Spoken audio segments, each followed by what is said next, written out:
Woo! It's the boy, Bubba, Lutz coming through. Hella clutch, flawless, can't be touched. It's your boy, Bubba Lutz. Yeah, I need that hot take. I need the truth and everything that is not fake. So Welcome back, Bubba Bunch, to another edition of the Bubba Lutz Sports Podcast. It is episode 194, winners and losers of Week 14 in the NFL. Joined again by the one and only, always replicated, never duplicated, Kevin Rios. Oh, wow. Hey, that was hot. Just so you guys know, my friend Kevin, Oh, Jesus Christ. he's taken already. Uh-huh. He's cracked at Fortnite, my guy. Finish it? No, I'm not. Finish it. No, I'm not finishing Better it. finish it. No. Okay, all right, man. But yes, Kevin joins us once again for our weekly edition of this series. My favorite to do, and it seems like the only one we do at this point. But for now, It's, I mean, listen, when life is grinding, just gotta do what you gotta do. hey, you got to roll with the punches, as someone famous used to say. That's right. That's right. Hey, say your favorite saying by the guy that lost last night. The guy who lost last night. Well, to be fair, sir, it wasn't his God. fault. It doesn't matter. He still lost. Come Say on. it. Say it. Real G's move in silence like lasagna. Uh-huh. Yeah. He really did move in silence, huh? Okay, no. We're not going to start this off with the slander of Baker No, Mayfield, we're not. who is Baker playing at an Mayfield- MVP level right now. I wouldn't say MVP, but he's playing very well. He played good last night. He did. It's listen, man. If Lamar Jackson had to take a poop for another minute, this game's over. You think Cleveland that's what wins. happened? Like, seriously? No, I really don't think so. Look, I've had my moments where you got to run for it and you got to make it in time, right? Yeah. And a lot of people speculated like that run to the locker room was like, oh, we've all been there. And I'm like, more a waddle than a run, dude. yeah, it was a waddle. And I was like, okay, if it really is that, like the cramps thing, we've all been there in that certain situation. But when he came out, like he still had the same waddle. So I was like, if that's the post poop waddle, I don't know about that. Because my post poop waddles don't follow a 4th and 5 that leads to a touchdown for like over 40 yards to Hollywood Brown. You know, my post poops end up like being in the bed and just like contemplating life, being like, how did I get to this point? But that's for another day. I guess so. I think I sidetracked a lot.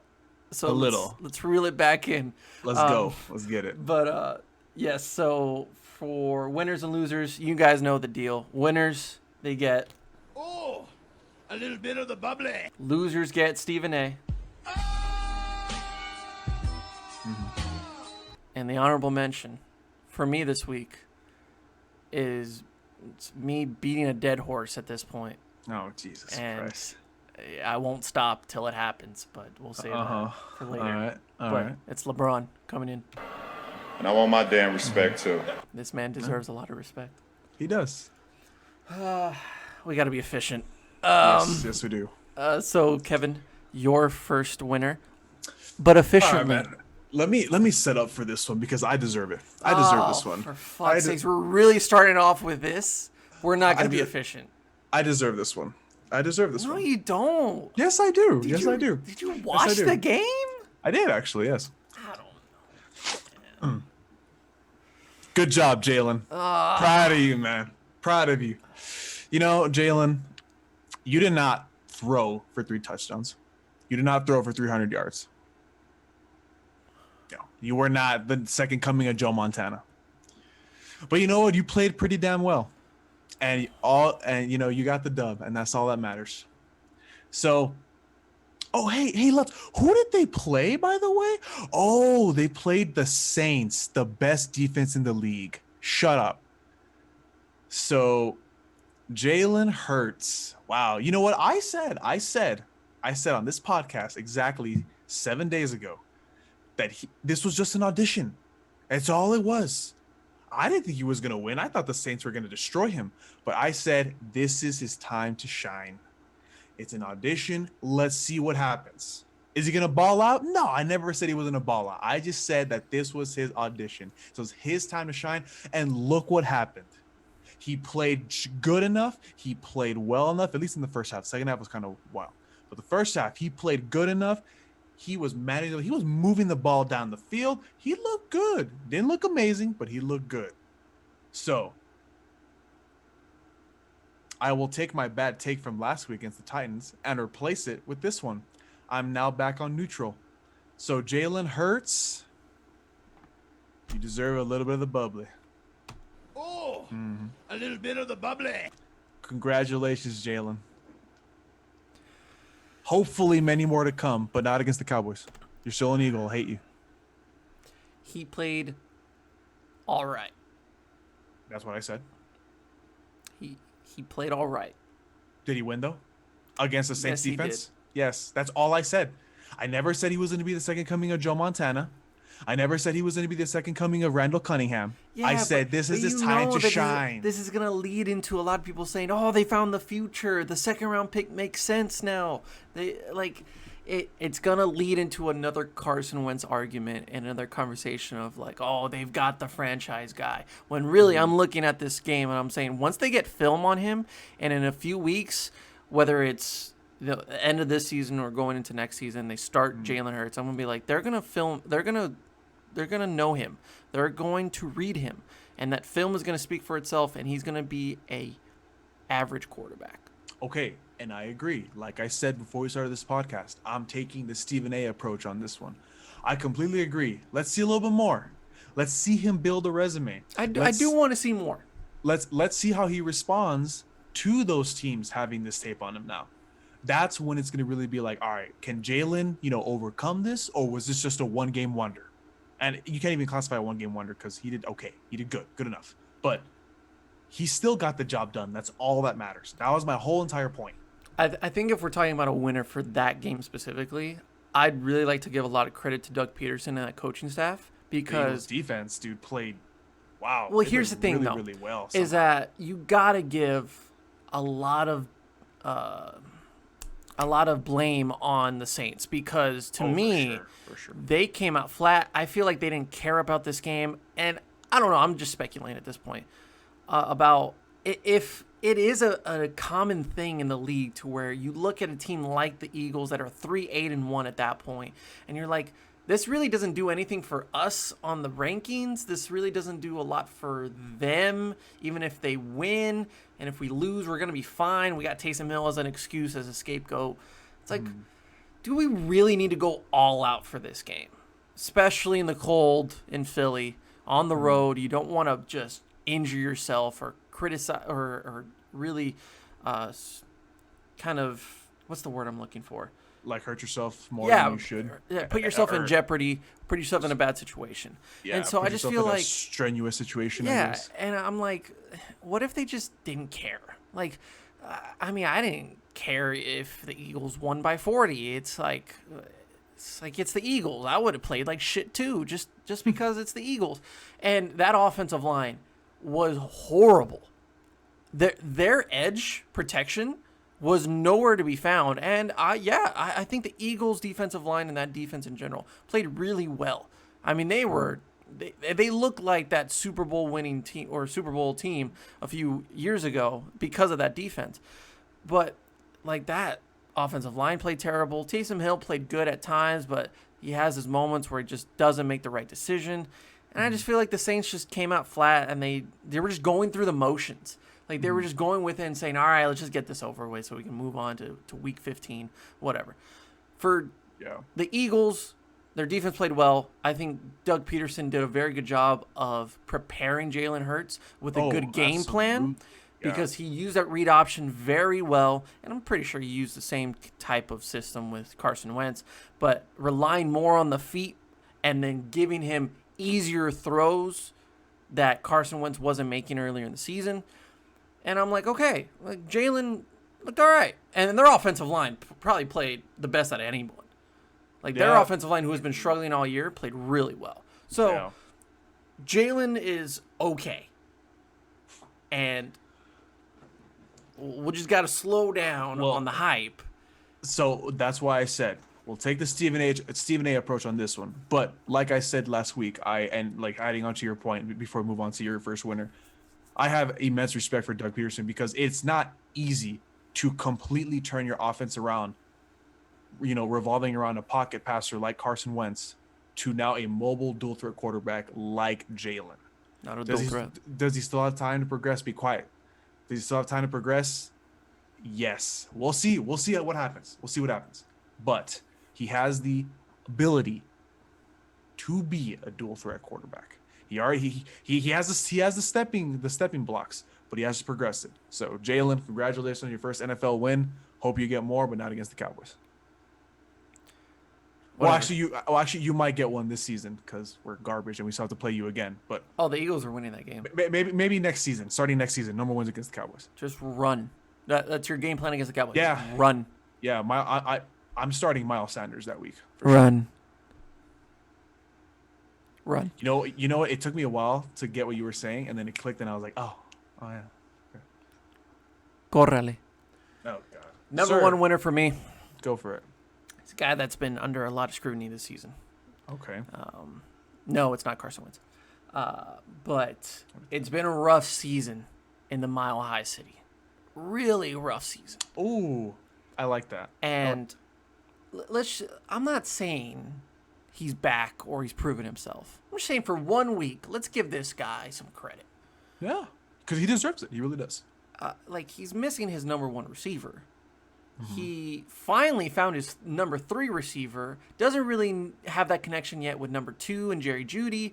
And he had no Noah Fant in this game. He really had to rely on KJ Hamler and Tim Patrick and the running game. Hey, Tim Patrick's a big man. He is. He's a big man. It's a good pickup on the waiver wire if you're looking at fantasy. He got me 12 points this week, so it's just a nice little easy flex that you can put in there. I like Tim Patrick, man. I like Tim Patrick a lot. And all week long, preparing for this game, I heard nothing but like bad things about the Broncos. Of saying like they just stink, they're bad. Take Carolina on the spread. Take them to win this game. But is it deserved? It kind of is. Like on both sides of the ball, just Denver has not been clicking at all, man. I don't think that Vic Fangio is the guy at all. Well, that's a separate story. But So you can only do so much, right? Like you can only take it week by week and say, how can we take a little win? And then next year when we ball out, because we have everybody back, Von Miller, Cortland Sutton, and we'll all be healthy, maybe a new coach, we don't know. But have some certainty at that quarterback position is something that John Elway and Denver has been missing since Peyton Manning. And I'm not saying at 100% we have certainty at that position. But when I see Drew Lock with a 149.5 passer rating, which is super close to perfect, 4 touchdowns, a 77% completion percentage, and like 270 yards, I think. I can't remember the number. But like Drew Lock played well. Hey, really Drew good. Drew Lock can throw a pretty ball, man. Did you see that like 50-yard bomb he had? I think it's KJ, right? Yeah, dude. He throws a pretty ball, man. That's exactly what you need to do with KJ Hamler. He was brought to this system to be that go route guy because you have Cortland that can do pretty much everything, but he is physical, he's tough. You have Jerry Jeudy that can just out route run anybody in the league because he's just got the footwork. He's got them twinkle toes. Jerry Jeudy, look, I think Jerry Jeudy has been extremely misused, underused. I don't know what they're doing over there, but it's not right, man. Jerry Jeudy should be balling out this season. And regarding your stance on KJ Hamler, Oakland, take notes.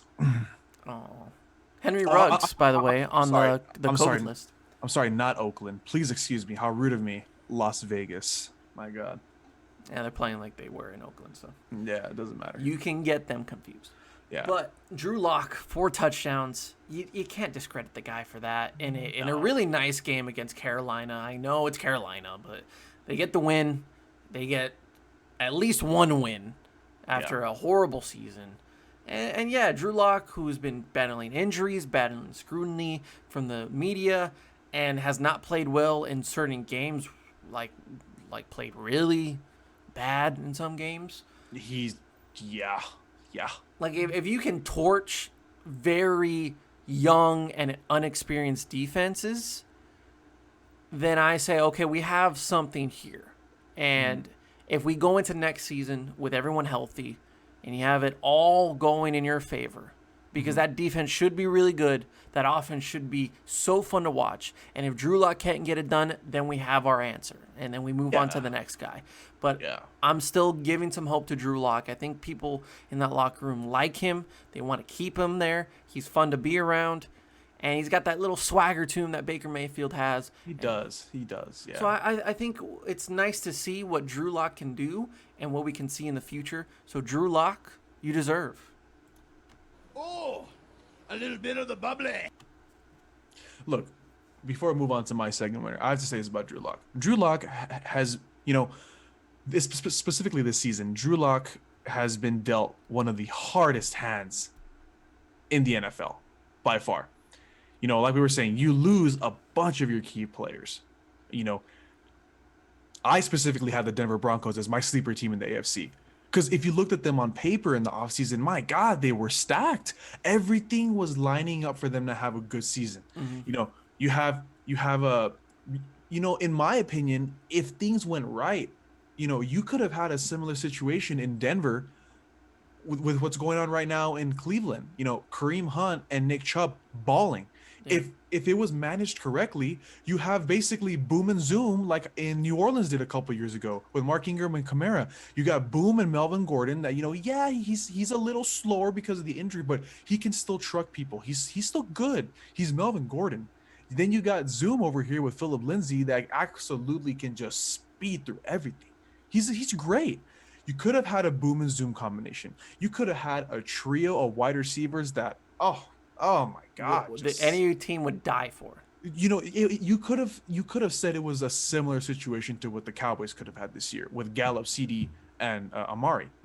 Cortland, absolute freak of nature. You got Jerry Jeudy that is just like twinkle toes, like you were saying. My man runs amazing routes, and you got the speedster KJ Hamler. I mean, come on, that offense was poised to be great. And I mean, do we have to speak about the defense? I mean. They are talented across the board. Yeah, Von Miller. You got Bradley Chubb, Von Miller, AJ Bouye, Justin Simmons is playing like a freak of nature this season. He's so good. I mean, the possibilities are endless with this team. So when you think about this, it's like you said earlier, it's a good thing to recognize that Drew Lock isn't a bust. He still has the talent. It is Carolina, like you said, but still, the fact that these small victories are still there. Look, John Elway watches every game for obvious reasons. John Elway is in charge of making this team great.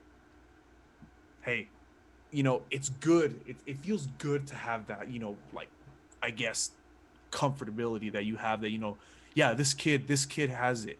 He just needs the help, which every quarterback needs. So, yeah, Drew Lock, good week. You deserve it. All righty, sir. Let's move on to the next one. Let's talk about another young guy, yeah? Yeah. So this guy, absolute freak of nature. Overall, the best athlete that came out of the 2020 NFL draft. I mean, you look at this guy and you're like, wow, I would not like to be on the other side. No, absolutely not. Hey, man, did you see what Chase Young did to that 49er offense? I think I saw it on an episode of the First 48 when they're trying to solve a murder. So really quick, right? Okay, so 6 total tackles. Not bad, right? Not bad. 2 sacks. Oh, some people don't even get 1. 2 sacks. Monstrous already. 2 tackles for loss. Just keeps piling up, right? Hey, man, you see that he had a scoop and score? Not the scoop and score. Dude, this guy was everywhere. Chase Young played like an absolute monster. And you know what? I think this was the game that we were waiting for out of Chase Young. The whole entire season, he's had a good season, right? He's been consistent. He's been that, player to just wreak havoc, right? That's great. But that's not Chase Young style, man. Chase Young takes over the game. That's what he did at OU. OSU, sir. And you say it right. I said OU. I'm sorry. Yeah. You OSU. say the Ohio State University. The Ohio State University. Yeah. So This is it, man. This was the game where he was like, oh shit, this is the Chase Young that we were waiting for. This is bad man. He's a bad man. This is the Chase Young that we saw every game at the Ohio State University that just destroyed. Oh man, Chase Young, absolute freak of nature. Chase Young, you have my respect, brother. Hey, you deserve a little bit of the bubbly. Oh, a little bit of the bubbly. Dude, he's so good. He's so good, dude. He's insane. I'm actually surprised at how well he's doing in his first year. I thought it would take a little bit of time, and I thought it would kind of go through some of those bad experiences in the league for him to kind of like adjust to it and say, oh, okay, this is what I got to do to be better. Because in those big games in college, I didn't feel like he showed up like he should have. But in every single game so far, and especially right now with Washington being the front runner in that division and taking the lead, I mean, they are well on their way to have an easier schedule than Giants, easier schedule than the Eagles, and somehow the Cowboys who are still in it. My God, the Giants looked horrific against the Cardinals. Yeah, dude. that's kind of disappointing because I thought that was a good matchup for them, especially with that defense. Yeah. But like Washington is in the driver's seat, and that driver is that defensive line, and that defensive line's driver is Chase Young. Look, man, and that's another thing too. I'm glad you brought that up. The thing that I love about Chase Young's situation. I have a problem, and I understand it's a process. I get it. I'm not dumb, but you know what I don't like is that a lot of these teams, what they do is that they pick a freaking nature athlete, right, at a certain position, and most of the times it's in a single position that involves high intensity, like an offensive lineman, or a defensive lineman, or even a linebacker at sometimes, right? But my problem is that these teams, they pick this one guy and they're like, oh, that's it. We solved our problem, right? We solved our position problem. No, dude, you have to complement that player. That player is not 11 guys on one field. He's just one. Yeah, he's a freak of nature, but he can't take over a game by himself. He needs the help. Sometimes they can, but I mean, it's nice to have help. Washington has a whole defensive line that just complements each other, All right, Chase Young isn't having a good game. Daron Payne could be having a good game. Okay, Daron Payne isn't having a good game. Montez Sweat's having a good game. Shit, and then you still have the veteran Ryan Kerrigan on the other side. I mean, come on, dude. It's so good. It just complements, and I love that about Washington. There's a lot of things that they've done over the past years that have really it's a head scratching decision. But this defensive line, you can tell that they're pulling what the Cowboys did with their offensive line. And it's working. It's working. And I just love how he's in a situation that he's complimented. He doesn't have to carry the weight on his shoulders. He's in such a good position. And if anything, that's why he's flourishing, because he has veteran presence. He has veteran insight. And like you mentioned last week, I mean, come on, Jack Del Rio as your defensive head coach. Whoo, man. He knows his shit, man. I mean, when a guy that's coached Von Miller, DeMarcus Ware, some of the best to ever do it at their positions, dude, and to have a passing of the torch a few years later, and this is a growing line. Like, this was a few first-round picks year after year, and then you add on Chase Young, and they just rely on each other. They trust each other. I'm saying, man, if they somehow find a way to keep all these guys for the next 5 to 7 years, and they continue what they're doing, this is going to be one of the most dominant groups that we've ever seen in football. Look, man, keep spreading out the talent on, the rest of the defense. Look, John Bostic, great middle linebacker, great leader. He just needs a little more help on the outside, Keep spreading the talent. So, what I'm going to end this segment off before we go to your second winner. Look, man, all I'm saying is that Jack Del Rio was there for the early years of Von Miller. I'm not trying to make a statement here, but Chase Young looks pretty similar to early Von Miller. He could be a Von Miller. Yeah, so he's in such a good situation. Chase Young, you balled out this week, man. So congratulations on some bubbly. I felt that. Number 2. Once again, handed a L to the Pittsburgh TikTokers. And I'll get into that in a little bit because I really have a problem with that. But, Oh, I do as well. yeah. But one of the reasons why they're my winners is because I saw the video of post Juju Smith-Schuster dancing on the logo at midfield, and then Josh Allen with his offensive group in the tunnel says, "Let them dance, let them do their thing. will work. We're gonna work. We're gonna earn this." So my second winner is the Buffalo Bills, and for many reasons, not just this game. Look, 26-15 win over the Pittsburgh Steelers, handing them another loss, and Steelers, who are just a few weeks ago considered the best team in the AFC or the best in football to a lot of people, has now gone from that to possibly losing the divisional title based on how the Ravens and the Browns played last night on Monday Night Football. Yeah, because for I'm sure. saying, like, if you have to play the Ravens or the Browns right now, if you're the Steelers, when it comes down to the playoffs, I'm picking either one of those teams over the Steelers. Yeah. Hands down. And then I'm looking at the Buffalo Bills, who are kind of in the shadows. Like you have the Chiefs up front, then you still have the Steelers, who are 11-2, and then you just feel like the Buffalo Bills aren't being considered as one of those top dogs. But I felt like this was a performance to prove that because, boy, they got Stephon Diggs. Amen. Look, I have some apologizing to do about Stephon Diggs because at the beginning of the season, I was not too high on Stephon Diggs, but my lord, he has proven me wrong, man. He is absolutely balling this season. Congratulations on being the first receiver to 100 receptions this season. I honestly thought it was going to be D-Hop, but man, Stephon is balling out. Well, Man. I mean, he got 10 receptions, 130 yards, 1 touchdown. A very ugly game at first. I mean, this was boring to watch if you liked offense. And a lot of it had to do with the Steelers just looking terrible. Drops continue to happen. Deontay Johnson just somehow doesn't know how to control the ball or catch a ball for that instance. Eric Ebron just looks frustrated out there. And they don't know how to run the ball. Couldn't get open. Claypool couldn't get open at He all. really couldn't.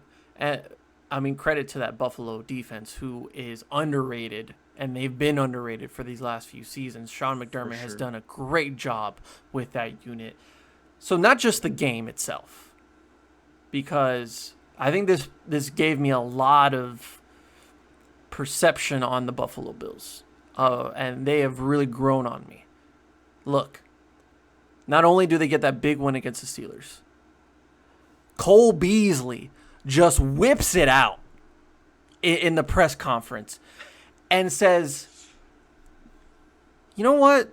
I got a problem with the Cowboys because when I came here, it was about winning. It's about winning football games. It's not about a brand. It's not about a name. It's not about drama. I need to get out of there. I need to come here and win."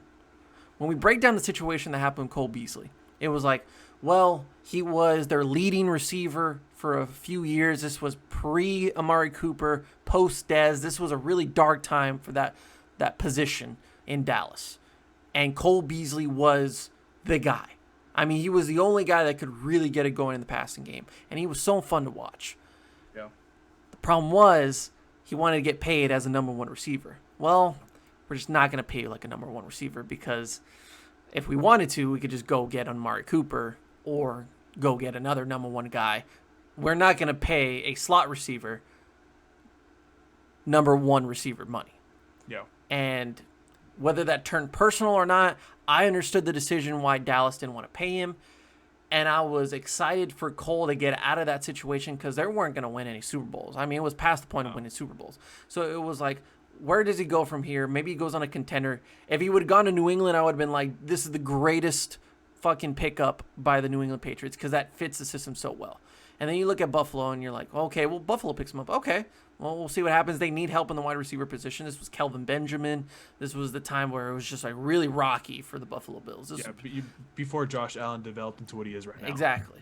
Yeah. So then Josh Allen comes to town, takes a year to really develop, and he's playing really good. And I feel like even though Stephon Diggs is the guy there, the reliability that Cole Beasley and Josh Allen have in the passing game is just so similar to what Tony Romo and Cole Beasley did in Dallas. Oh, for sure, man. Like, it was just like, you need 4 yards, just out route to Cole. I mean, he'll catch it, just get you those quick yards. First down, let's get it going. And That's you what, know, I think it's disrespectful how a lot of people don't talk about how good Cole Beasley's route running ability is. It's so good. It's so good. You see those in out routes that he does. breaking ankles. Man stops on a dime. He literally freezes time and just.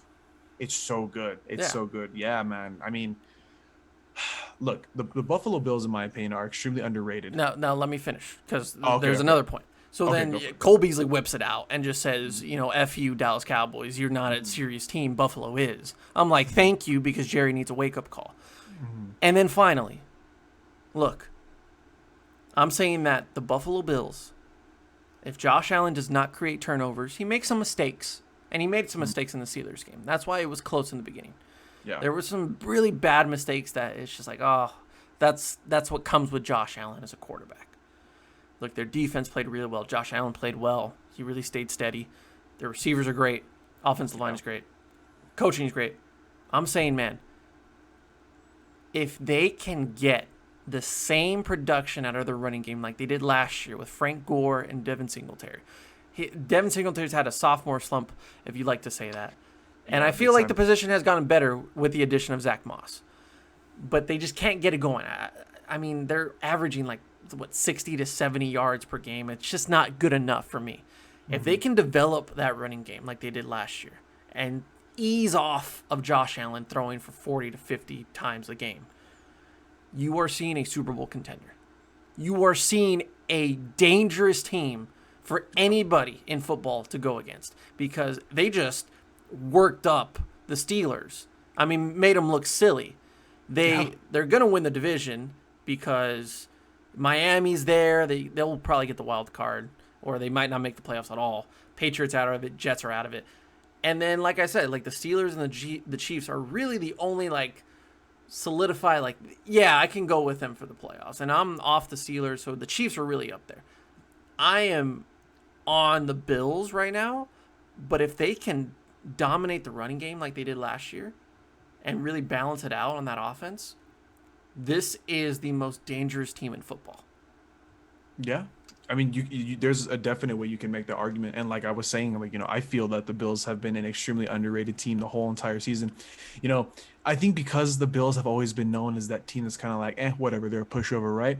When they started struggling in the middle of the season, they were like, oh, there goes the Bills, back to the Bills' way. But no, you saw that they made adjustments, and man, is it working. They went out and they, the scoreline doesn't really show what it really was, but they out there and they manhandled Seattle. And, at that certain point in time, Seattle was viewed as the NFC favorite, even more than the Packers and the Saints, So that's when they started turning around. They started winning games. And now you come out and you beat the fluke Steelers. Yeah, this team is for real. And one thing I'll say before you give them their bubbly. Juju, stop it. Stop. Seriously, dude. It's just bad. Stop, dude. Stop. I mean, who am I to say anything? You're out there making millions. You're on a good football team. But stop. Stop it. I'm fine with having a little fun. Juju's fun. Yeah, of course. Everybody loves Juju.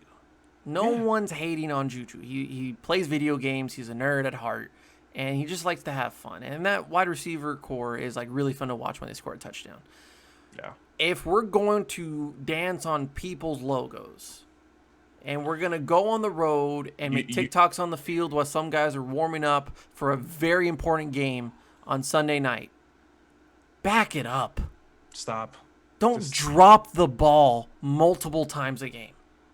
Yeah. Don't give me 2 receptions for 30 yards the entire game. Yeah. Back it up. So we'll see. We'll see if he learns his lesson or if not. So they were taught a lesson. Yeah, go for it. By the Buffalo Bills. Give the Bills a bubbly. A little bit of the bubbly. Yes, sir. Well, sir. It's kind of funny because the Bills are my third option. So that's why I said what I had to say. There you go. Uh-huh. So then in that case, to save ourselves some time. The third winner for me is a team that finally made me think inside. Oh, they're actually legit. Oh. They I got a like little this. something Okay. brewing. Okay. Man, Hollywood's getting really nice right now. 'Cause Oh. the Los Angeles Rams Yeah. dominated the New England Patriots. It was never close. It was never close. And New England is regarded as a pretty good defensive team, right? Yeah. Yeah. Remember when Cam Akers ran for 171 yards? They handed him the ball 29 times. Oh, Lord. I need to find the stat of the last time they let Todd Gurley run the ball 29 times. Dude, it's weird because Cam Akers, and I still stand by my statement because so far it's still true. Well, actually, our statement, because we both agree on the same thing. J.K. Dobbins should be in L.A. right now. He should be in L.A. Or at I least think it's- DeAndre Swift. Or at least I think it's so disrespectful that Or Cam Clyde Akers. Edwards-Helaire. I think it's still very disrespectful that Cam Akers went over J.K. Dobbins and DeAndre Swift. But either way, it is what it is. Man, you got to give him props for this week, though, man, because he has not been in all season. But he came out and he just absolutely destroyed New England. I mean, for one night out of the whole entire season, we forgot that the Rams were a triple-headed running back monster. Yeah. We forgot. It was we forgot. Darrell Henderson and Malcolm Brown were nowhere to be seen. It was the Because- Cam Akers show. Because Cam Akers was running down the sideline. He was running through the middle. He was running through the left side. I mean, he was everywhere. So, and then, I like it, though. I like it a lot because this means that Jared Goff can finally just, if this continues, if this is a sign that it could probably start anew with their running backs, there could be a lot of pressure taken off Jared Goff. Absolutely. That's what you Because- need to do. Because Jared Goff has been under so much pressure to live up to that number 1 overall pick. And And the deserve- contract. and the contract, deservingly so, because players in that caliber, I mean, hey man, we picked you for a reason. Go show us. Hey man, we paid you for that reason. Go show us. But he's still a human. He's still a player. Should he be elevating his game these last couple of matchups? Sure, absolutely. Go into the playoffs hot. Show the league that you're gonna go in there and you're gonna dot everybody up, Jared. But it's nice to have this all right. Let me take my time. Let me, let's dot everybody up, but efficiently, not just let's hope I dot someone up, So, yeah, man, these Rams. And then also, can we just talk about that defense? That's what I'm saying. Oh. That defense single-handedly made me go, oh. Like the stats, them being ranked the highest in the NFL in total yards allowed per game and having a high turnover margin. And I'm like, okay, stats don't lie, but I need the eye test. I need to see it. Yeah. And yes, the New England Patriots are a one-dimensional offense, as they always have been all season long, but they've been winning games. They were red hot going into this game. And I said before this game, I tweeted out, I was like, either the Patriots upset this team or it's going to be a bloodbath. It's going to be a massacre in the Rams side. And it was a massacre. I mean, it was bad. Jalen, I have a love-hate relationship with Jalen because as much as I love Jalen Ramsey as a football player and as a talent, his personality. I mean, it's a character. It's like the character, wide yeah. receivers. You're going to have some diva. But if Yeah. you can back it up, with your play, I'm okay with it. And absolutely, he's backed it up. Oh. And I mean, Aaron Donald. Do we have to say a word about him? I mean, No, we don't. Literally- He's going to win Defensive Player of the Year. literally amazing. And just what I was talking about earlier, complemented. The whole entire defense complements each other, and it's Dude. great. It's great. The few times that Cam Newton actually threw that ball, I mean, it's a simple 5-yard out route. I see every single Ram player go toward the ball.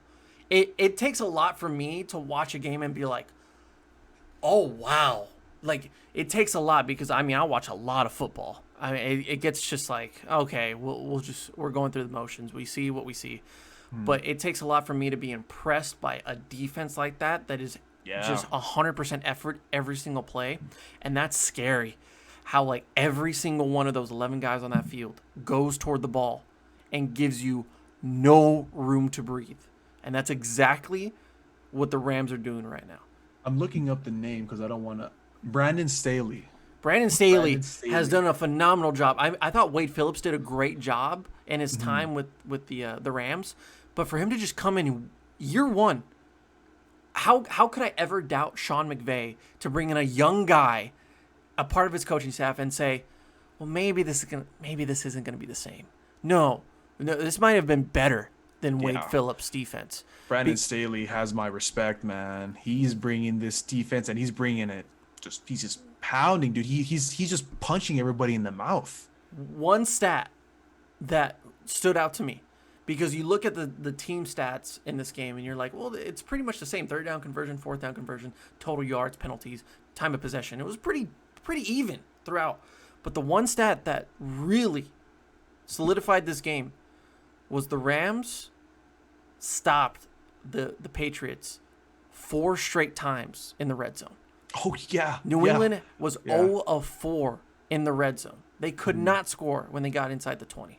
That, with a Cam Newton quarterback that can just bull rush the line and QB rush it, that is impressive to do. It's very impressive. Very impressive. Very, very impressive. So, Rams, go drink some bubbly. All of you. Oh, a little bit of the bubbly. Why did I ever consider doubting Sean McVay? This man, and this deserves to be in the bubbly too. He, on Sunday, watched 12 straight hours of NFL Red Zone. And when his wife said, would you like to do something else today? His answer, sir, nope. That is a godsend of a man. Yeah. Absolute legend. Sean McVay's a legend, man. I love it.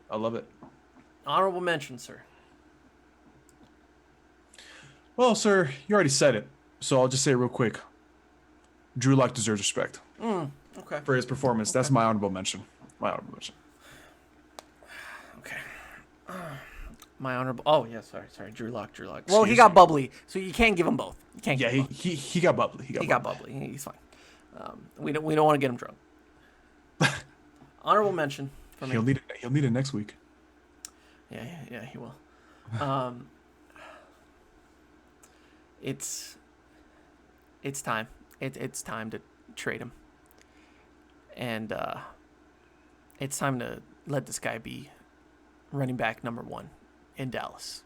Oh, I'm done. I'm done just thinking about it. I'm just kind of setting the little hints. I'm done just sliding in little, a little push, a little nudge. Tony Pollard is the number 1 running back for the Dallas Cowboys. Tony Pollard has been playing very, very well these last couple weeks. So, sir, yeah. Let me throw up some stats for you. I will go to my tweet because at like midnight, I looked up stats for Ezekiel Elliott and Tony Pollard just for this reason. I also retweeted Blogging the Boys, which is a great account on Twitter. I like Blogging the Boys, yeah. Very informational. Very verified on Twitter, by the way. So oh, shout really? out. Yeah. Nice. They just repeated play Tony Pollard more about 6 times. W tweet. So, okay. Since Dak's injury against the New York Giants, which has been 8 games, Zeke has averaged only 23 more yards per game than Tony Pollard with more carries. Wow. So Ezekiel Elliott has more carries to work with, and he's only averaging 23 more yards. That's not a lot. That's not a lot compared to what he did in 2016, 2017. Yeah. And in this game specifically, I think it was Tony Pollard averaged 2.2 yards per rush compared to Zeke's 2.0 against the Bengals.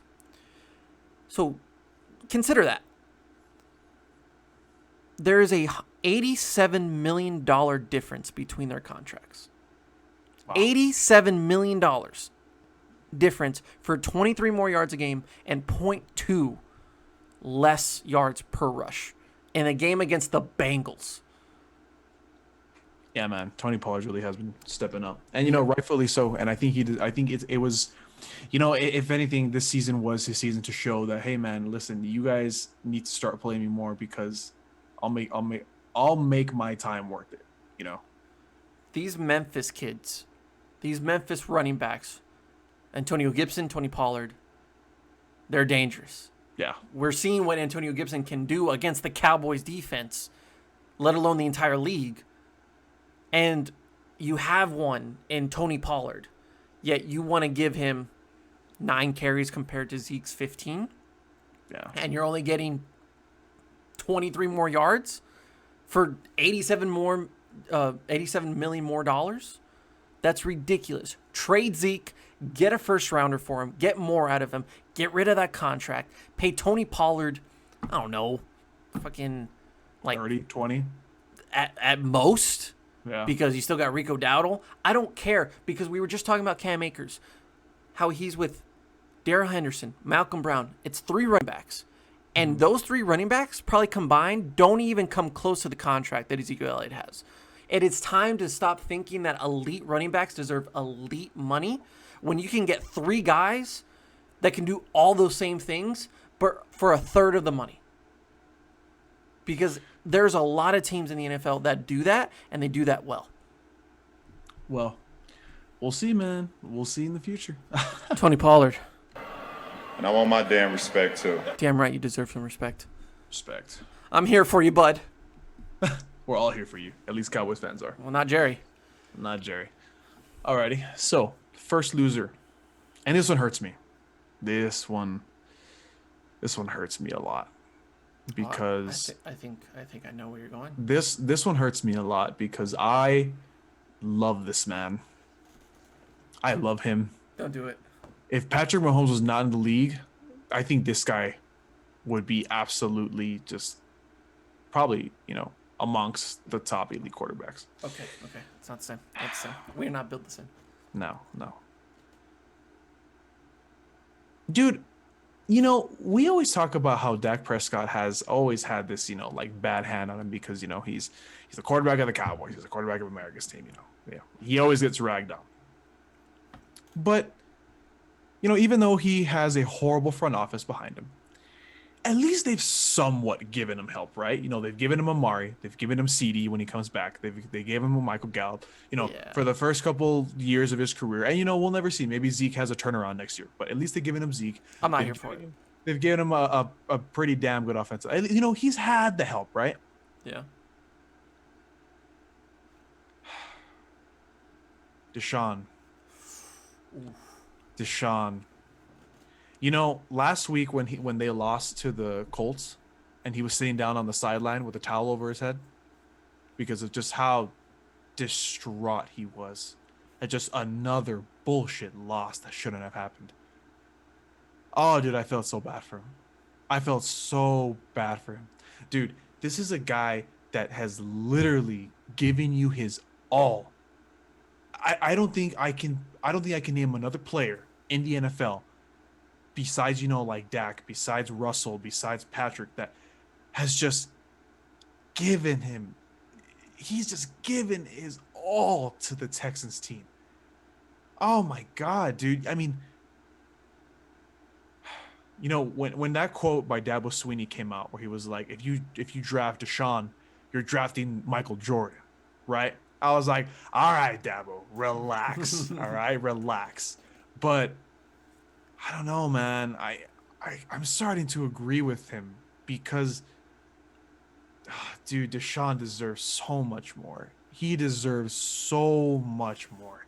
He deserves a line. He deserves at least a complimentary running back, not a freaking 6-year-old veteran that just can't run anymore. Hey, what's up, Bill? How's it going? Hey, Bill over there? He knows I'm talking about him? Hey, Oh, he's okay. laughing in the corner of it. Oh, cool, man. Hey, you know what else? I think he deserves a number 1 wide receiver. I know. Oh, Bill's laughing? Yeah, Dude, Bill's laughing. Bill's having a ball. Dude. You know, it's kind of weird. I don't think I've ever seen, a player get sabotaged more than Deshaun Watson. Because you can make a case about, like Tony Romo, right? But Deshaun? No, it's not that. No, Tony Romo was never that bad. But that's what I'm saying. It's not that dramatic. There's such a big gap, and dude, Deshaun doesn't deserve Houston. No, I'm sorry. Let me figure that around. Houston doesn't deserve Deshaun. Right. Because my lord, dude, this guy has literally given them his all, and just nothing. Houston's my second loser. So Please add on to what I'm talking about. well, I went with a different approach. When we think about the meme, the joke that is the Chicago Bears passed on Deshaun Watson and Patrick Mahomes for Mitchell Trubisky. The Houston Texans, who have been playing, I think, really good football in the last month. Ever since Bill O'Brien left. There was still some, like, didn't they get the win right after Bill O'Brien, like the first game with Romeo Cornell? yeah. I think so, right? But I feel like even then they were not playing football. Like, they weren't playing Houston Texans football. I think the game against, what was it? Was it the Patriots? I think it was the Patriots, and then the literally a few days later they go against the Lions on Thanksgiving. I want to say it was the Patriots game. I could be wrong there, but it was. They won 20. I think they lost 27-24 or something like that, right? To the Patriots won that game. Oh man, okay, give me a second, because I want to get this right, because I thought they played, and they were one of my winners that week when they played their best game of the season.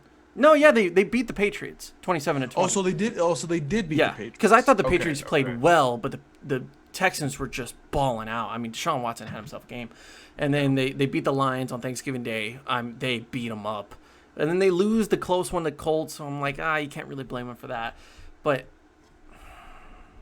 I'm giving you all these compliments. We're thinking like, oh, Romeo Cornell, you're doing a really good job. We'll just end the season pretty good. Yeah. And you go into Chicago. Oh, that game was so bad. That game was so bad. You let Mitchell Trubisky just run all over you. Like, Mitchell Trubisky threw for like 267 yards. He had like multiple touchdowns. Looked like the guy that they drafted on day one. And then here's Deshaun, who, I mean, it's literally the Twilight Zone, right? Like, it's the complete opposite of what we've been saying for the past few years. And the Houston Texans, who have been playing really well as of late, you're like, this wasn't supposed to happen. Like, the joke is Mitch is the backup quarterback. The joke is on the other team, not Deshaun. Yeah, like, we're not supposed to be the joke here. And you lose 36-7 against one of the worst offenses in football? Hey, guess who scored that touchdown for the Texans? I wonder who. Look, oh my God. Look, he's been developing a nice relationship with Kiki QT. I love that guy. Him and Will Fuller, before Will Fuller got suspended, were on fire. On fire.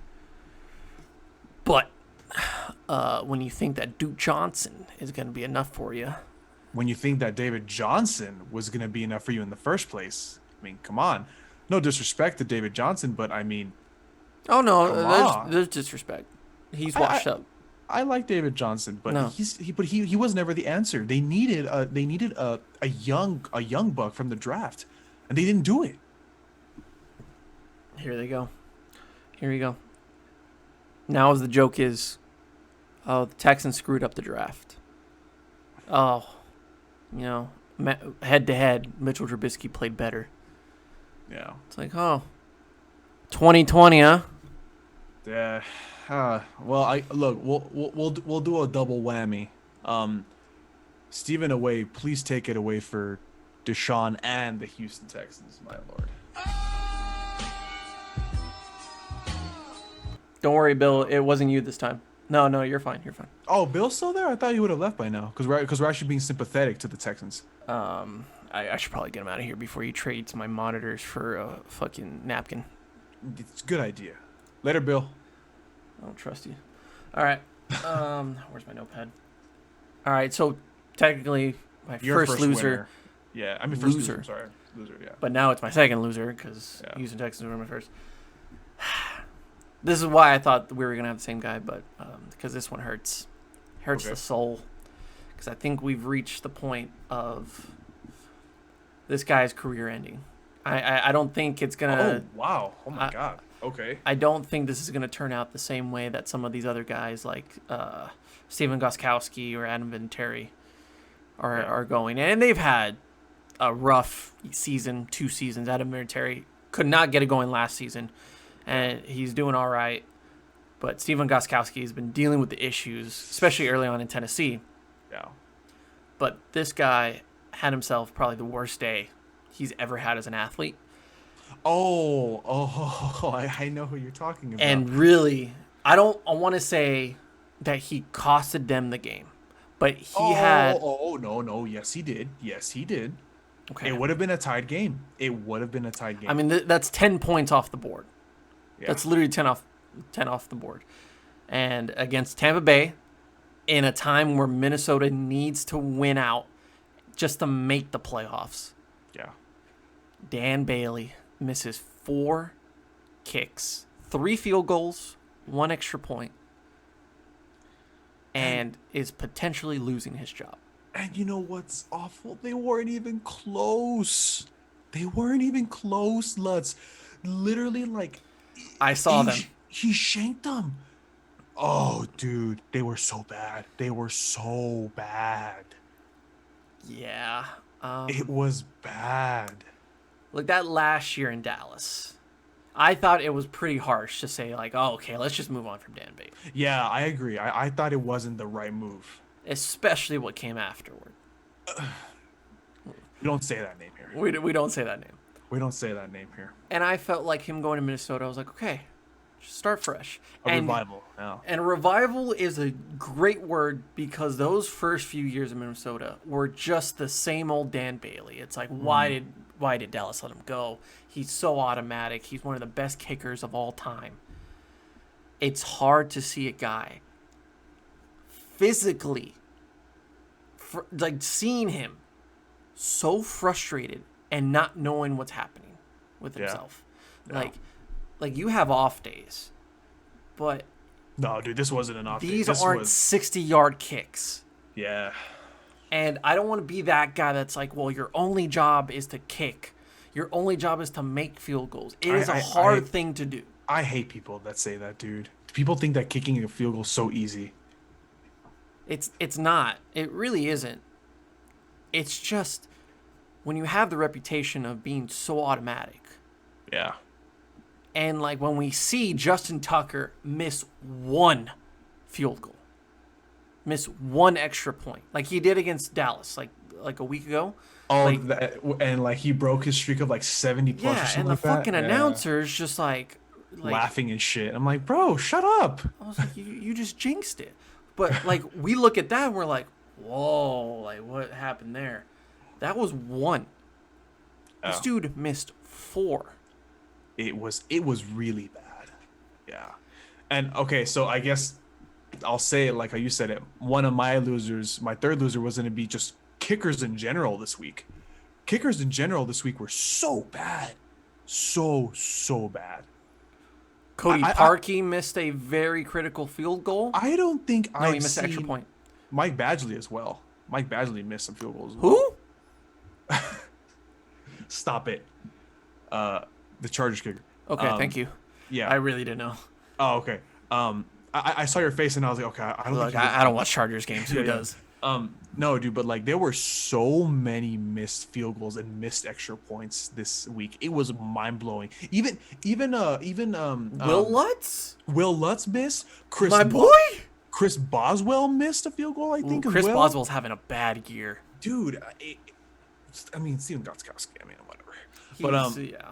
Yeah, tough. but still, like in general, dude, like this weekend was so bad for kickers, so bad. I have never seen this many missed kicks in one week.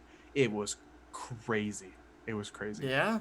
Yeah, now that you say that, like I'm literally rewatching the games in my head, and I'm seeing like a guy doink it here, wide right Yeah. here. Yeah. And oh yeah, So you know, Good eye. while we could say that Dan Bailey had a horrific week as well. that's why I keep you around. Thanks, man. You know. Yeah, no problem. Yeah, you know. So while Dan Bailey did have a horrific week as well, I think the NFL in general as kickers had a horrific week. Yeah. Now, did a lot of these kickers have? Yeah, they missed a lot of kicks, but were they career-ending? Is it gonna cost them their job? No, dude. I feel bad for Dan Bailey. I do because as a Cowboys fan, you saw Dan Bailey for 4 years and you grew to love him and all that. But oh man, that was rough. That was rough to watch. It's really tough to watch, and the Vikings worked out a kicker today in Minnesota. So Who? I don't know his name. It's like Chris Canzero. Oh, Chris Canzero? I think so. The old kicker for the Cardinals? Sure. Yeah. The Cardinals actually had some kicking problems as well. They had to replace Mike Nugent for someone else. I forgot who it was. Mike Nugent's still a kicker? Yeah. No, it wasn't. No, I have this wrong. I don't know if it's Mike Nugent. Look, I'm just gonna say it. There's a guy out there who probably doesn't have a job. You could probably get a job because of how bad kickers are right now. Yeah, Mike Nugent. It's Mike Nugent. Yeah. Wow. I know he was trying to get on the Patriots, and I think he was with the Patriots for a week this season when they had Nick Folk out. But they used him for a week, and then they just threw him out on the streets. Oh, I'm sorry. The kicker is Zane Gonzalez for the Cardinals. Yeah, that sounds better. But they replaced him because he missed a field goal as well, and they had to bring in someone else, and I think it was Nugent. No, there's no way that a roster has 2 kickers on it, unless it's their punter. No. What's your fascination about Mike Nugent? I don't know, bro, but something happened where they brought in another kicker, and I don't remember. I guess it wasn't Mike Nugent. But anyway, point being that it's a very bad week for these kickers. You can never be Brett Maher, though. Nice you got that. I said no. I said we don't mention his name here. Well, I'm using his name in a negative manner. So I think it's deserved at that point. Fair enough.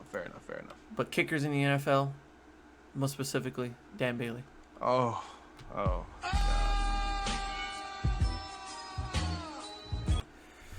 So that leaves me with my third loser.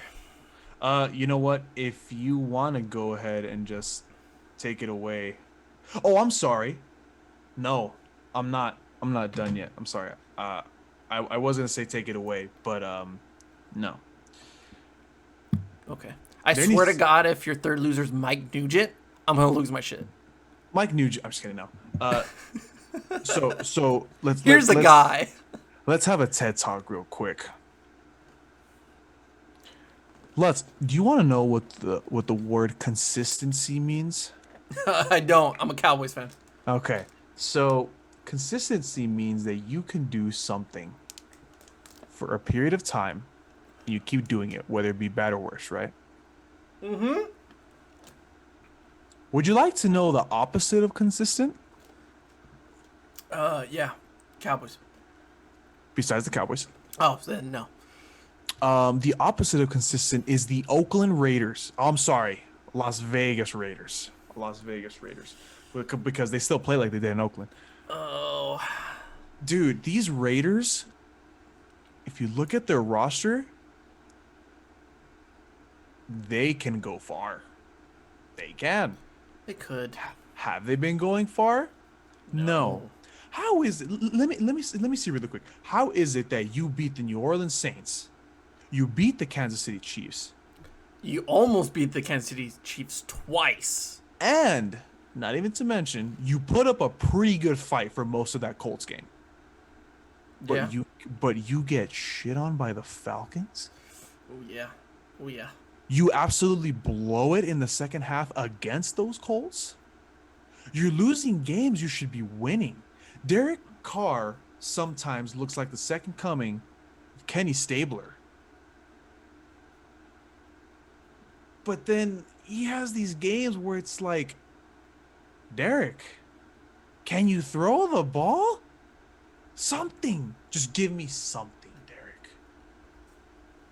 I don't think I made this a topic the last week we had where I was comparing the Raiders and the Tampa Bay Bucks to be the same team on the opposite conferences.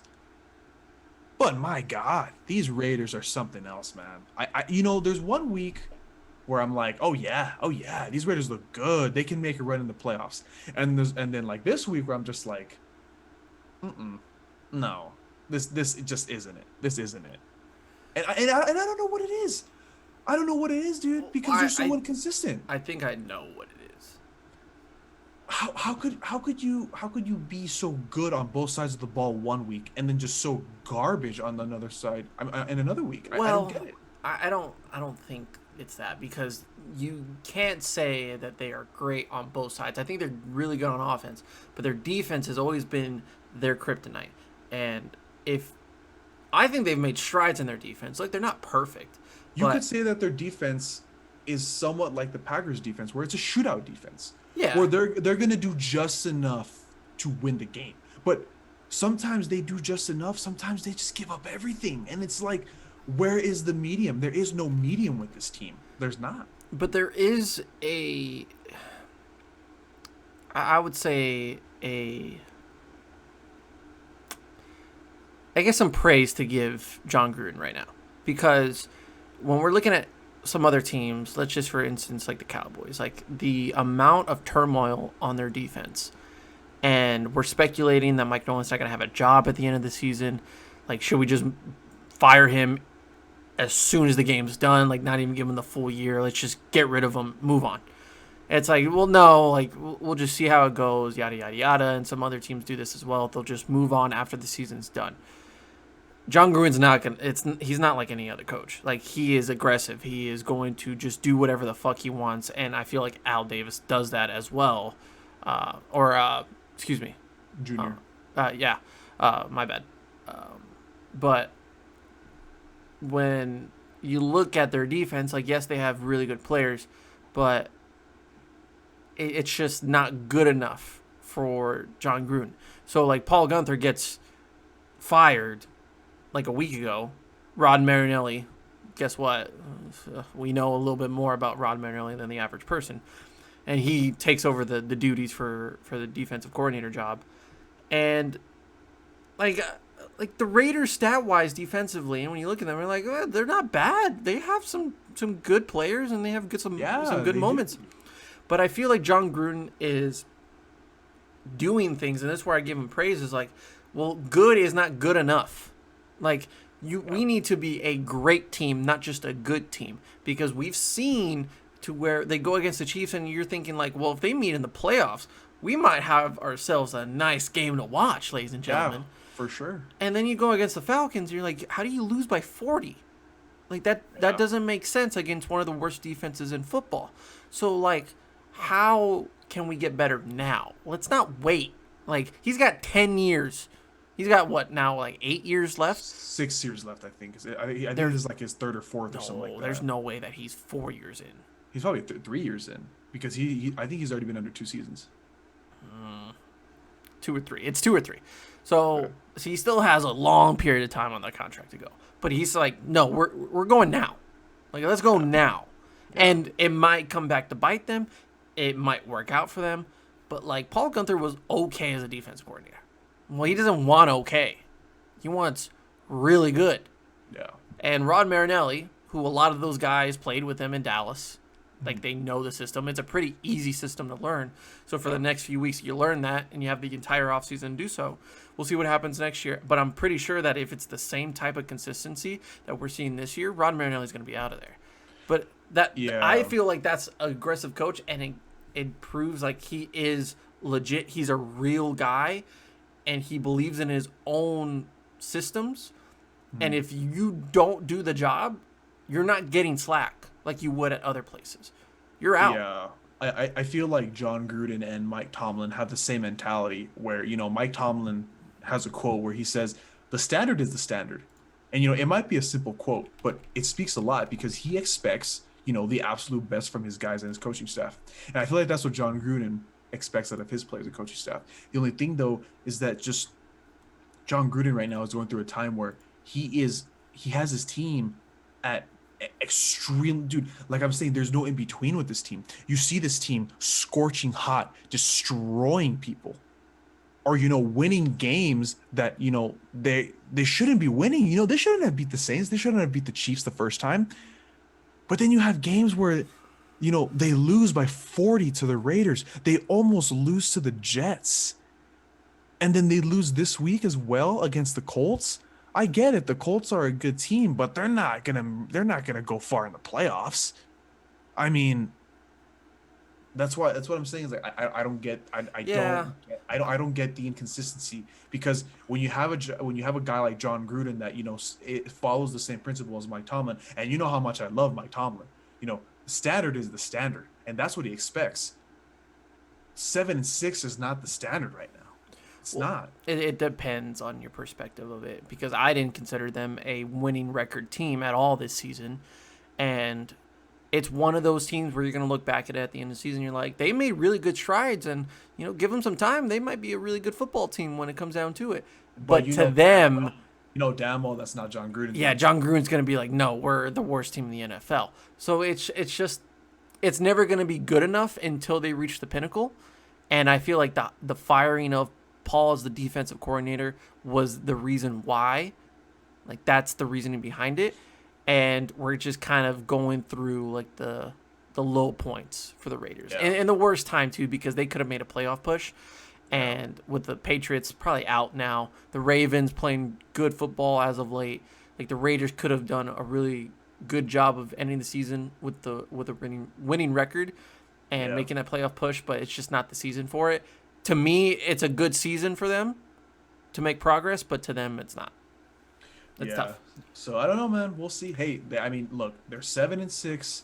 They have 3 games left. Let's see. Maybe they can go 10-6. I don't know. Who knows? Maybe we'll get the scorching hot Raiders that I'm talking about on some weeks. By the way, Mark Davis is the owner, not Mark Davis. Yeah. Okay. That's on us. Not we Junior. suck. We should be canceled. We don't follow the Raiders. But who does follow the Raiders that I follow on Twitter? Marcus Mosher. I love him. He's a really great guy on Twitter. That sounds familiar. Marcus Mosher covers the Raiders and the Cowboys. Oh. Yeah. Go follow him. He's cool. I like him. Connections. Hey, Oakland or Las Vegas Raiders. All right, sir. Well, since we had the same mindset, tell us your final loser. This one's quick. This one's easy. It's the Jacksonville Jaguars. Oh God. And it's not because they're losing. Like I could care less if they're losing. Well, that seems a train wreck to begin with. And that's the thing, is that let's just say their team tank, right? Like they are trying to lose and they don't really care about winning. They just put in Gardner Minshew for the 4th time this season because Mike Glennon's not the guy. Jay Galoon's not the guy. Just throw in the stash. Well, whatever. Like, the whole reason why they're not a winless team is because they just came out really good in week 1 against the Colts. And ever since then, the Colts have been on a high. Jaguars have been on a low. And I feel like this is all going to be for nothing. This is why they're my losers, because I could care less if they lose by 40 to anybody in the league. Like the Jets just got demolished by the Seahawks 40-3. Jacksonville loses this week. I don't even know because I don't care. Who do they lose to? I don't even know. Hold, give me a second. Who'd they lose to? They lost to the Titans. Yeah. Titans, fucking Derrick Henry ran for 215 yards, by the way. For the 4th time this season, dude. Jesus Christ. Oh, God. So I don't care. Like, the Titans are a good team. So you can lose to them. I'm fine with that. You're 1-12. This is why they're my losers. Because at the end of the season, And when we get down to April, if that's when the NFL draft is going to happen, we get down to April, and with the first overall pick, the New York Jets select quarterback out of Clemson, Trevor Lawrence. Yeah. I'm going to be like, well, if you're Jacksonville, what do you do? Because Do you take Justin Fields? you have to get a quarterback, because Gardner's not going to be the guy. He's already played his best football of his career, and it's not good enough. And if you want to build some momentum and have a good energy in that locker room, in that whole town, you need Trevor Lawrence. Yeah. You need Trevor Lawrence more than New York does, because New York needs a hell of a lot more than just Trevor Lawrence. They need so much. dear God, they need everything and the kitchen sink in New York. Yeah. And to me, you can't tell me that we've seen everything that Sam Darnold has to offer when you've been given Adam Gase as your head coach and as the developer of the quarterback, and you've given him Frank Gore as your running back. Let me tell you something, man. If Sam Darnold leaves New York, watch. I'm not saying he's gonna be amazing, but It's the best thing to happen to him. But I'm telling you, man, there's some things that I've seen from Sam Darnold that just wows me. And I'm like, dude, this kid, I'm calling him a kid. We're like the same age. He has so much talent, but he's being nerfed by a horrible head coach, a horrible offensive line, a horrible just support system. I mean, I'm telling you, man, I could see Sam Darnold going to like shit. He could go to New England. He could go to New England. And he could have more development in his first 6 games with Bill Belichick than he'd ever have with Adam Gase in New York. Dude, he could go to New England. You know where else I could see him going to? Even though it's not going to happen for obvious reasons, but just for the sake of the example. Dude, I could see him flourishing in Denver. Yeah. Yeah, just as an example. You know? Because here's the thing with Sam. It's just like, look, he came out of college too early. fast. Yeah, too early. Yeah. Because I felt like that freshman year was like everybody's like film. Like everybody focused on freshman year, and then they're like, well, what about sophomore? No. Look at his freshman year. He's really good freshman year. Sophomore year, he's ready for the NFL. Like no, like he has some decision making issues. He has footwork issues, and he throws a lot of interceptions in his sophomore year. But look at all the flashy touchdowns in his freshman year. That's not the point. Is that he's so young, and he's going to get overwhelmed by this. And if he's going to the Jets, it's going to be even worse. So it was Adam Gase's job to be like, okay, kid, look, you have a lot of talent, but we need to work on a lot of things.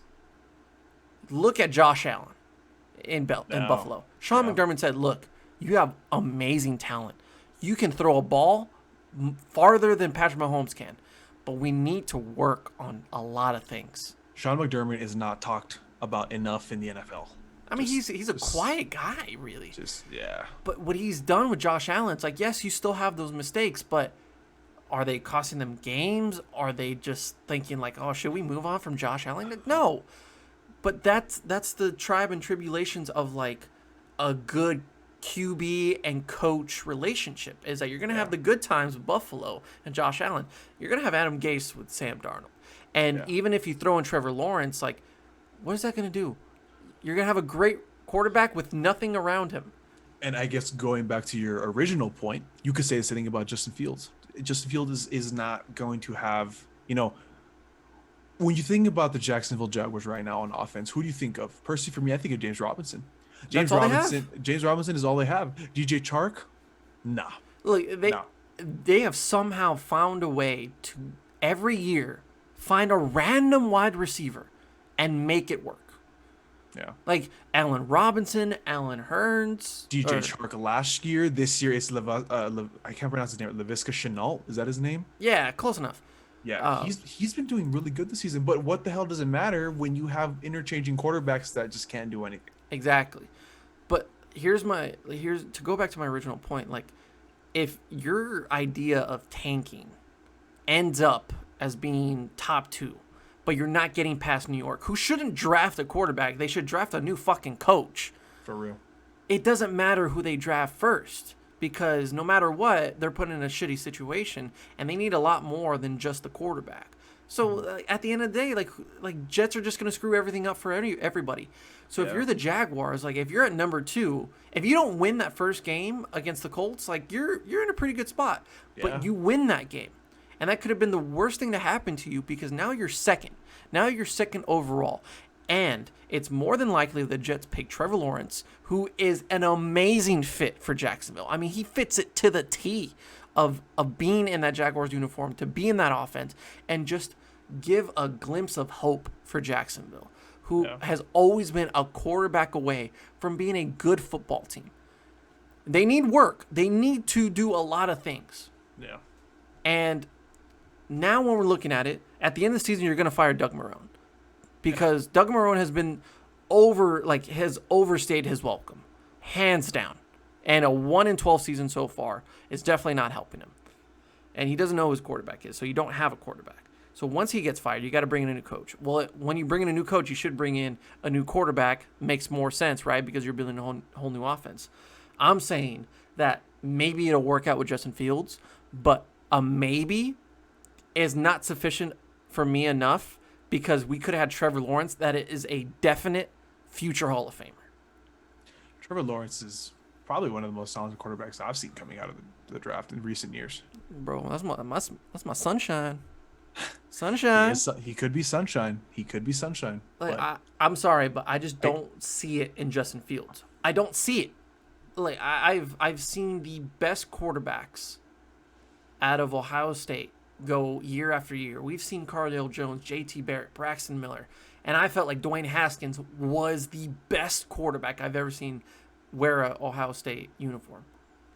I don't feel like Justin Fields is the best quarterback to ever come into that program. And when you look at it now, I know we don't talk a lot about college football, but like the Ohio State Buckeyes are number 4 right now, as of right now, I think. Mm-hmm. But no one thinks of them as the definite favorite to win it all. Mm-hmm. And I'm like, well, there's probably a good reason why, is that like last year in the Clemson game, Justin Fields was nowhere to be seen. He didn't make any plays. He just kind of fell under the pressure. And so did a lot of those players on that team. And you can throw 5-6 touchdowns a game against Hawaii in week 1. You can throw 500 yards against Penn State or against Michigan State or against Rutgers. It doesn't fucking matter. Mm-hmm. Because when it comes down to the playoff, do I have trust in either Trevor Lawrence or Justin Fields? I'm going to go Trevor Lawrence 10 out of 10 times. Yeah. So who is ready for the NFL? Trevor Lawrence.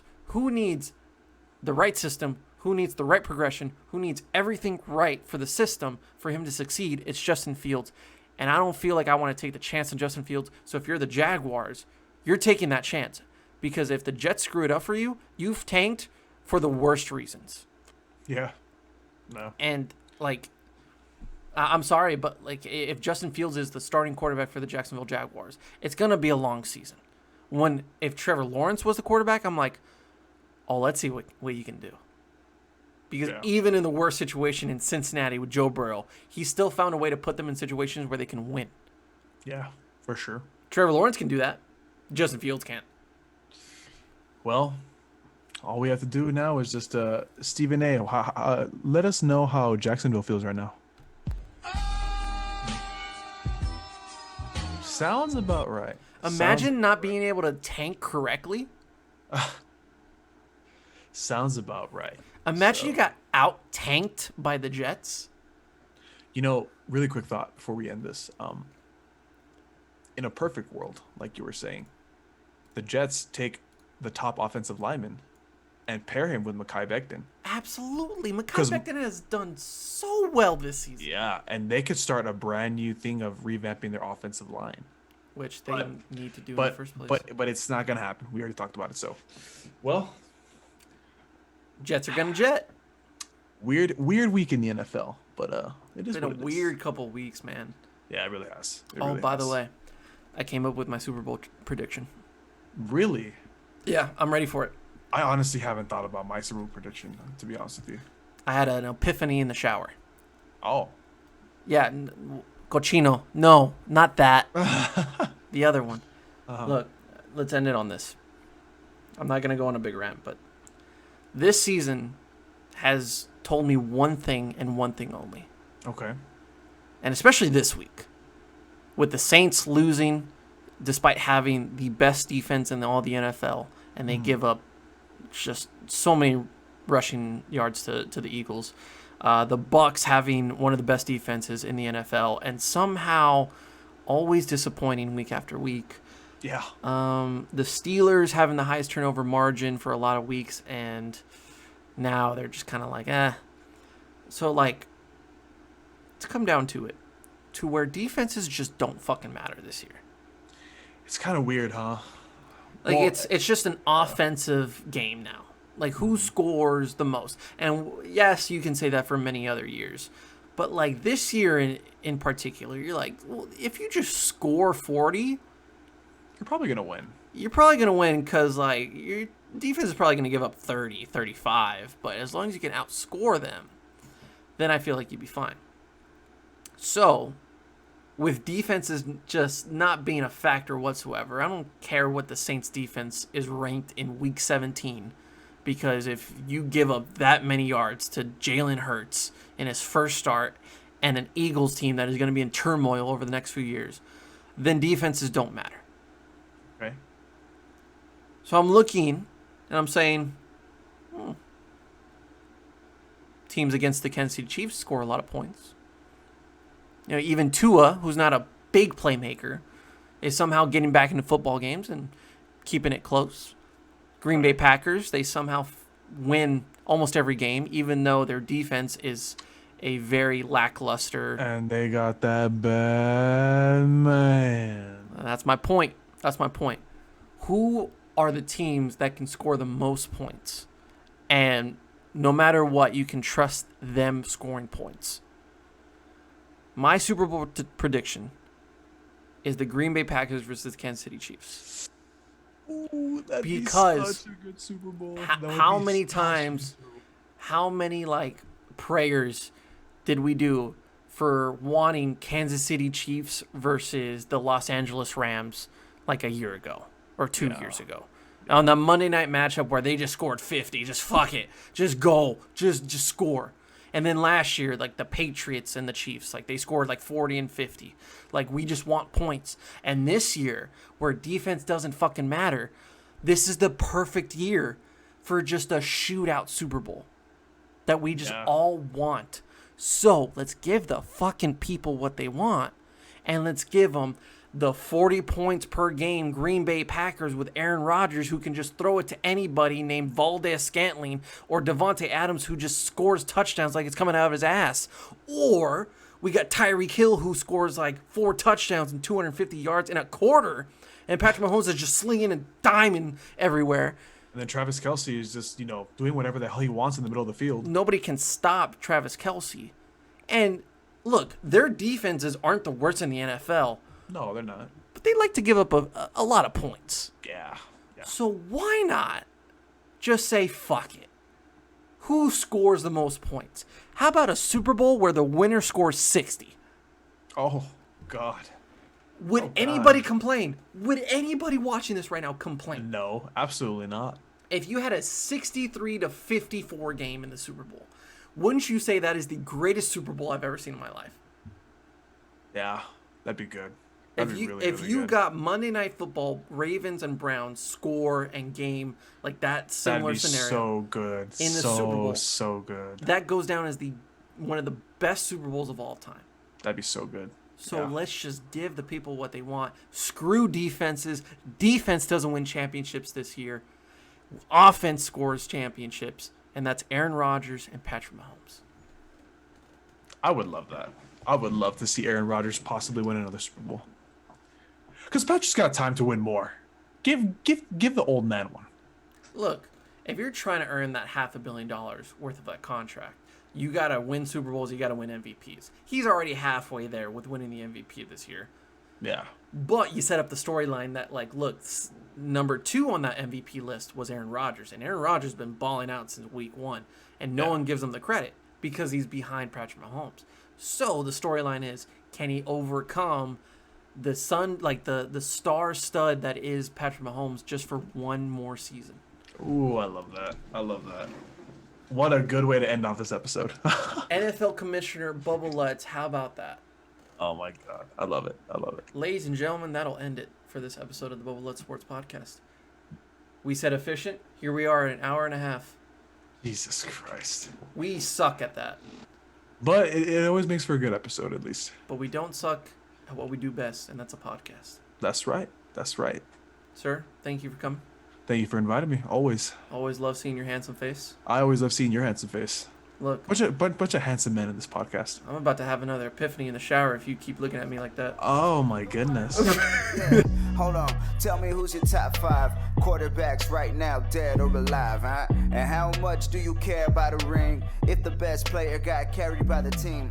Now would you lose if it been a better draft pick? And do you cuss when your